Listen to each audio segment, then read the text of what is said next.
Welcome back to the land of misfit Mopars. Today we're working back on the 1988 Dodge Dakota that has the 360 Magnum swap in it, my Mopar Express truck. Today we're getting ready to go racing.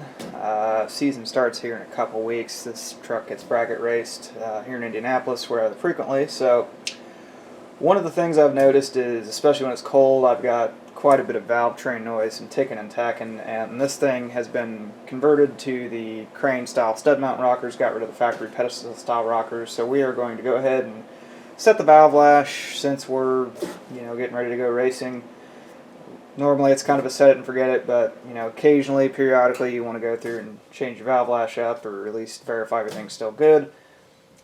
Just to keep things in one piece, because loose Valvetrain, as it continues to loosen up, could end up sending a push rod into low Earth orbit. So we're going to get this thing pulled apart, do a little valve lash check, and the first thing we need to do is to get the engine set over to top dead center cylinder 1.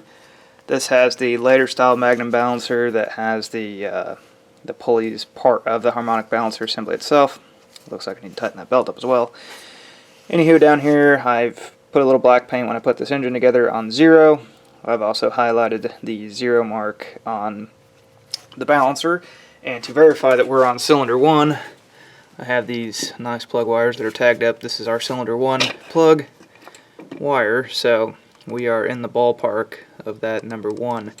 Now, you're just trying to get close there, because this thing is set up for just about 20 degrees initial timing advance on it, so... And I think I have the cap a little sideways. Anywho, yeah, once you're on TDC 1, you're going to follow this chart. I'm going to take you over here, pause the video, screen grab this when you're working on a Chrysler product.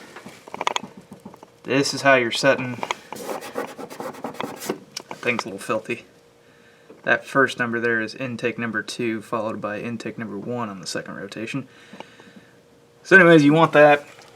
That is going to help you set the valve lash correctly, since you're setting it with no load on the Valvetrain on that particular valve in the particular cylinder. So I am going to tear these valve covers off, pull the plug wires out of the way, and I'll get back to you when we're tore apart.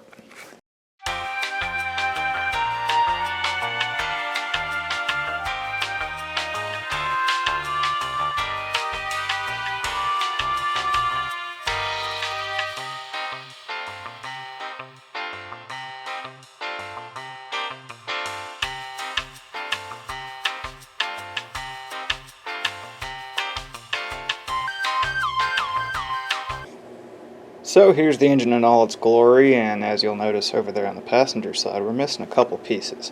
So as soon as I got the valve covers off, I wiped the oil off my tools, and in taking a quick visual inspection of the Valvetrain, I noticed that one of my guide plates for these push rods has decided that it no longer wants to exist and play nicely. So of course this lets the push rod kind of walk and do whatever it wants.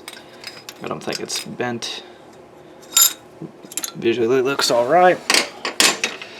But anywho, the rocker arm, what caught my attention at first was that the rocker arm was, instead of being straight on like such, it was more like this, which is probably where a lot of my Valvetrain noise is coming from. As you can see, we've kind of beat up on the end of the rocker a little bit. Luckily it still spins free. It's really supposed to look more like that, not like that. But so far, no major harm, no major foul. The only thing that is fairly concerning is if you really inspect here on the stems of these valves, this guy, as you can see, your brain on drugs. This thing's been polished on a little bit, which is somewhat concerning. And of course, we've beat up the top of the retainer. This is kind of less than stellar, so I need to find a new crane guide plate, or perhaps look into an alternative fix. What I might end up doing too is buying a comp or some other guide plate. I was doing a quick Google search, and I think these, along with the whole crane kit, are kind of no longer available, since I believe crane is tanked. But I might just buy a Comp Cam's Magnum valve guide plate and maybe knock the bits off of this, bolt it on under these studs. It adds to the fun, adds to the pressure of being just a couple weeks away from going down the track. So that's great. Anyways, I guess I'm going to take a pause for the cause here, get some parts to fix that, and then I can get you guys back on lashing the valves. Well, alright, after the debacle of fixing the valve and getting the cylinder head pulled off, put back on, the engine reassembled, it's time to get into the entire purpose of this little episode here, and that is setting the lash on the valves here. Let's come in closer and we'll get to it. Alright, so this is the point that if you have a mechanical roller or a solid flat tappet camshaft that you're going to want to break out your go, no-go gauges to set your lash. You're going to do that based off what your cam card says, following the same guide that's up here on the firewall that I showed you earlier that you should have hopefully got a good picture of or screen grab of. Anyways, this is running a hydraulic roller camshaft. The same here could be done with a hydraulic flat tappet camshaft.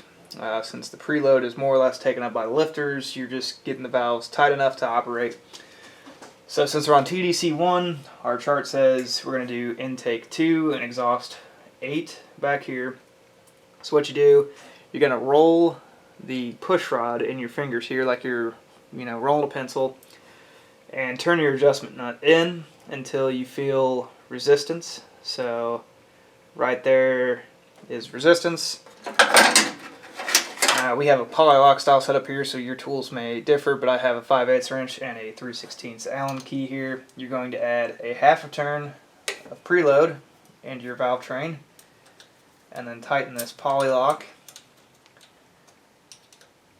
like such. You'll do the same for your exhaust valve on the same rotation. So that's about there. Half a turn, take up your preload so your valves don't make a bunch of noise. You're actually getting all the lift out of your camshaft. And go ahead and set that polylock, and you're going to repeat this for this entire guide. Once you get through, you should finish off 90 degrees before top dead center. If your balancer is different than mine, and the fact that mine has a mark at every 90 degrees, just use your ratchet. What I usually like to do if you don't have marks is to just set your ratchet straight up and down, and then turn it to a 90-degree angle. That'll get you pretty close, plus or minus a couple degrees most of the time. Again, if you're playing with a solid lifter, stick your go, no-go gauge down here, and you'll tighten up till it gets snug, set your lock, you're good to go. So you repeat that for the rest of your 16 valves, and this should work, I believe, on a big block Chrysler too.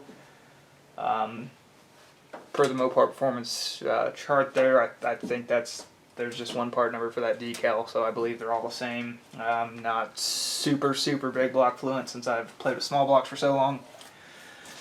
But I've already gone ahead and actually lashed the valves everywhere off screen. I just redid those for you guys.